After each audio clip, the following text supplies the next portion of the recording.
আমরা ফার্স্ট পার্টে ম্যাজিশিয়ানস পর্যন্ত পড়েছিলাম, অর্থাৎ it is only magicians who know that and therefore in order to know the right time for every action one must consult magicians. একমাত্র জাদুকররাই জানে যে সঠিক কাজ করার সঠিক সময় কোনটা।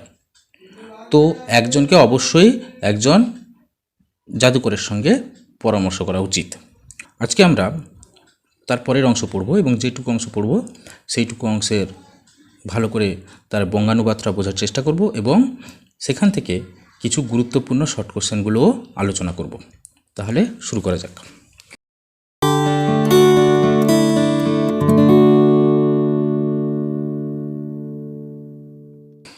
Equally various were the answers to the second question, অর্থাৎ একইভাবে দ্বিতীয় প্রশ্নের উত্তরগুলোও ভিন্ন ছিল। ভ্যারিয়াস মানে বিভিন্ন রকম।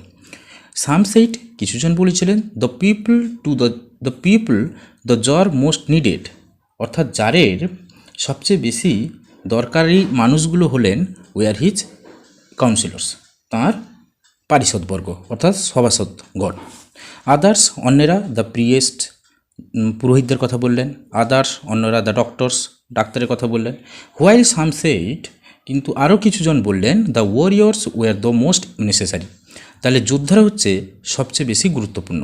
দ্য মোস্ট নেসেসারি কথার অর্থ হচ্ছে সবচেয়ে বেশি গুরুত্বপূর্ণ, ওয়ারিয়র্স মানে যোদ্ধারা।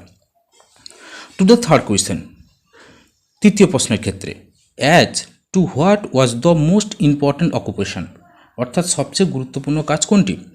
সাম রিপ্লাইড দ্যাট, কিছুজন এর জবাব দিয়েছিল যে the most important thing in the world was science, অর্থাৎ এই পৃথিবীতে সবচেয়ে গুরুত্বপূর্ণ কাজ হচ্ছে বিজ্ঞান।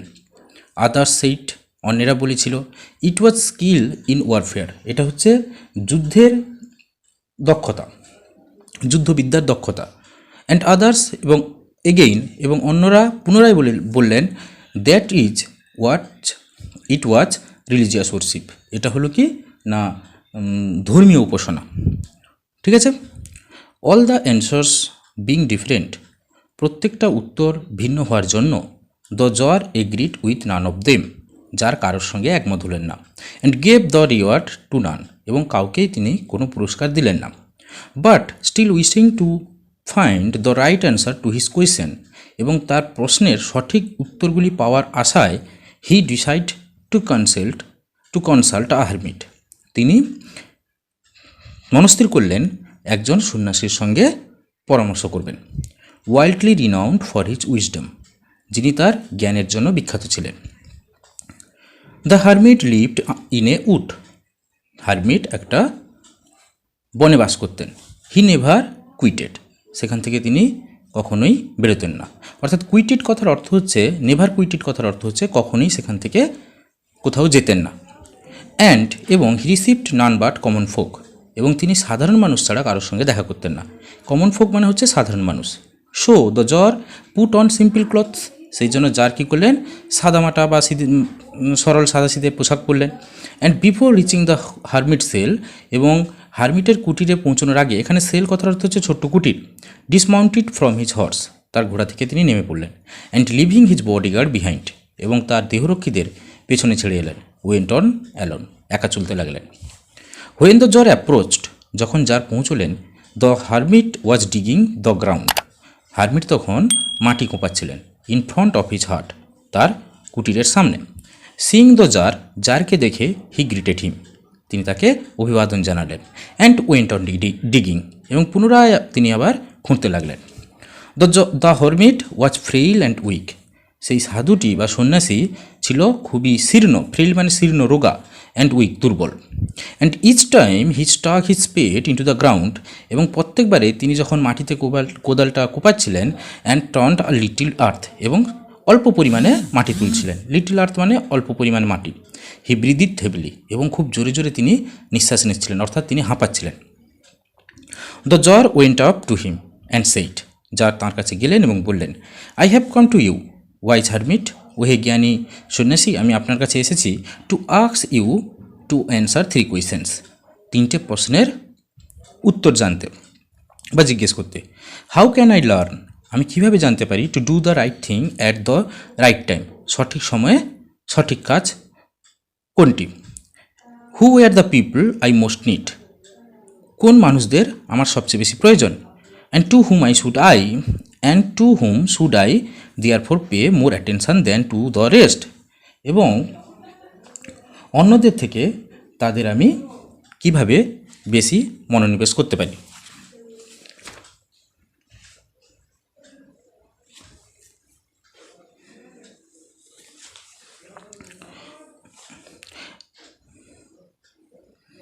And what affairs are the most important, এবং কোন কাজটি সবচেয়ে বেশি গুরুত্বপূর্ণ, and need my first attention, এবং আমার প্রথম মনোযোগ দেওয়া দরকার বা সবচেয়ে বেশি মনোযোগ দেওয়া দরকার কোন কাজটির প্রতি। The hermit listen to the tsar, hermit জারের কথা শুনলেন, বাট অ্যান্সার্ড নাথিং, কিন্তু কোনো উত্তর দিলেন না। He just spat on his hand, তিনি তার হাতে শুধুমাত্র কি একটু থুতু লাগালেন, স্প্যাট মানে থুতু দেওয়া। অ্যান্ড রিকমেন্সড ডিগিং, এবং পুনরায় তিনি আবার খোঁড়ার কাজ চালিয়ে গেলেন। You are tired said the tsar, জার বললেন আপনি খুবই ক্লান্ত।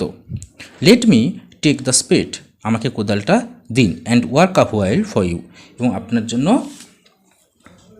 একটু কাজ করতে দিন, ঠিক আছে। থ্যাঙ্কস, ধন্যবাদ। সেড দ্য হারমিট, হারমিট বললেন। And giving the spade to the tsar, এবং জারকে কোদালটা দিয়ে he sat on the ground, তিনি মাটির উপর বসে পড়লেন।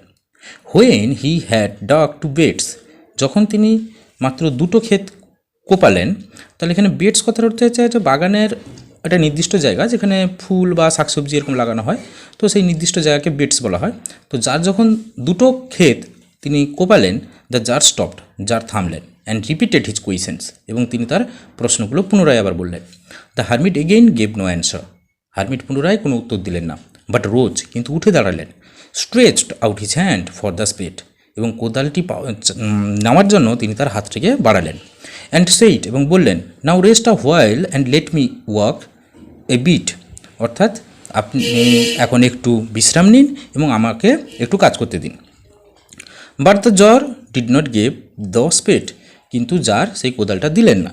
অ্যান্ড কন্টিনিউ টু ডিক, এবং খুঁড়তে লাগলেন। 1 hour পাস্ট, 1 ঘন্টা কাটলো, অ্যান্ড অ্যানাদার, অন্য ঘন্টা কাটলো। The sun began to sink behind the trees, সূর্য গাছগুলোর নিচে, গাছগুলোর পেছনে অস্ত যেতে লাগলো। And the tsar at last stuck the spade into the ground, tsar তখন সবশেষে কী করলেন না মাটির মধ্যে কোদালটাকে পুঁতে দিলেন। অ্যান্ড সেইড, এবং বললেন I come to you wise men, ওহে জ্ঞানী মানুষ, আমি আপনার কাছে এসেছি for an answer to my question, আমার প্রশ্নগুলোর উত্তর জানতে।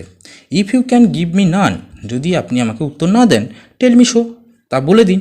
And I will return home, আমি বাড়ি ফিরে যাব, বা আমি বাড়ি ফিরে যেতে পারি। আজকে এতটা থাক, এরপরে আমরা যতটা পড়লাম সেখান থেকে কয়েকটা গুরুত্বপূর্ণ শর্ট কোশ্চেন আমরা দেখে নিই। পরের পার্টটাতে আমরা আবার এখান থেকে পড়ব।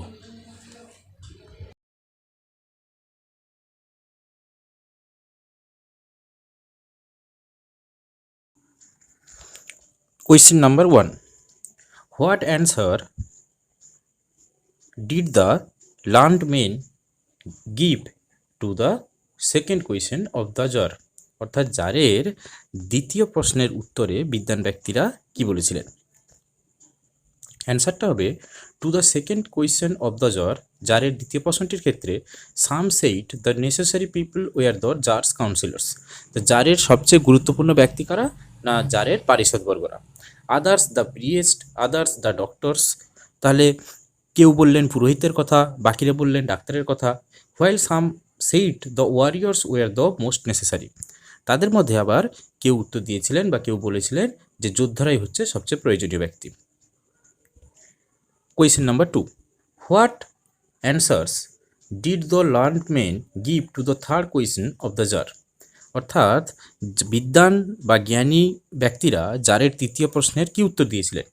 Two the third question of the tsar, জারের তৃতীয় প্রশ্নের ক্ষেত্রে some learned men said science, কিছু জ্ঞানী ব্যক্তি বিজ্ঞানের কথা বলেছিলেন। A few other said skill in warfare, তাদের মধ্যে কেউ আবার বলেছিল যে যুদ্ধের দক্ষতার কথা। and others said religious worship was the most important thing too. আবার তাদের মধ্যে কেউ বলেছিলেন ধর্মীয় উপাসনা হলো সবচেয়ে প্রয়োজনীয় কাজ।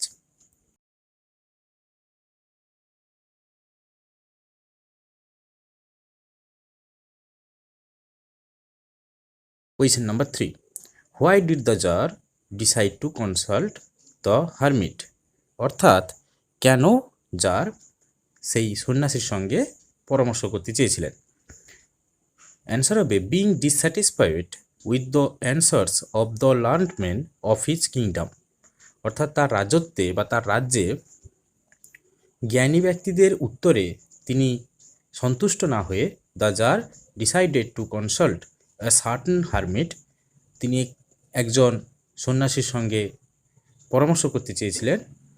Because he was wildly known for his wisdom, কারণ তিনি বিখ্যাত ছিলেন তার জ্ঞানের জন্য। Question number 4. Where did the hermit in 3 questions live? তাহলে 3 কোয়েশ্চেন্স গল্পটিতে সন্ন্যাসী কোথায় বাস করতেন? অ্যান্সার হবে in 3 questions the hermit lived in a wood. তাহলে 3 কোয়েশ্চেন গল্পটিতে সন্ন্যাসী একটি বনের মধ্যে বাস করতেন।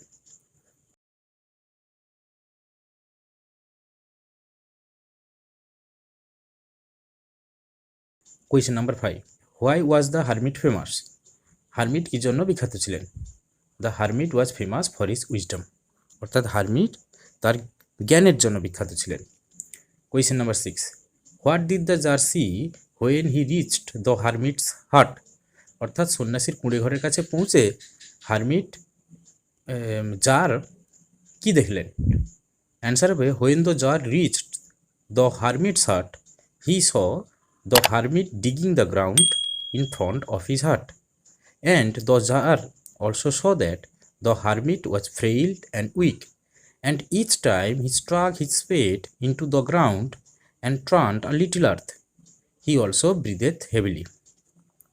অর্থাৎ যার যখন সন্ন্যাসীর কুঁড়ে ঘরের কাছে পৌঁছলেন, তিনি দেখলেন যে হারমিট তার কুঁড়ে ঘরের সামনে মাটি খুঁড়ছেন, এবং আরও দেখলেন যে হারমিট ছিলেন খুবই রুগ্ন এবং দুর্বল, এবং প্রত্যেকবার তিনি যখন কোদাল দিয়ে মাটি কুপোচ্ছিলেন তখন সামান্য পরিমাণ মাটি তুলছিলেন এবং খুব হাঁপাচ্ছিলেন। Question number 7. What was the hermit doing when the tsar came to visit him? অর্থাৎ যখন জার সন্ন্যাসীর সঙ্গে দেখা করতে এলেন তখন তিনি কি করছিলেন? না, when the tsar came to visit the hermit he was digging the ground in front of his hut. অর্থাৎ যখন জার সন্ন্যাসীর সঙ্গে দেখা করতে এলেন তখন তিনি তার কুঁড়ে ঘরের সামনে মাটি ঘুরছিলেন বা মাটি কোপাচ্ছিলেন।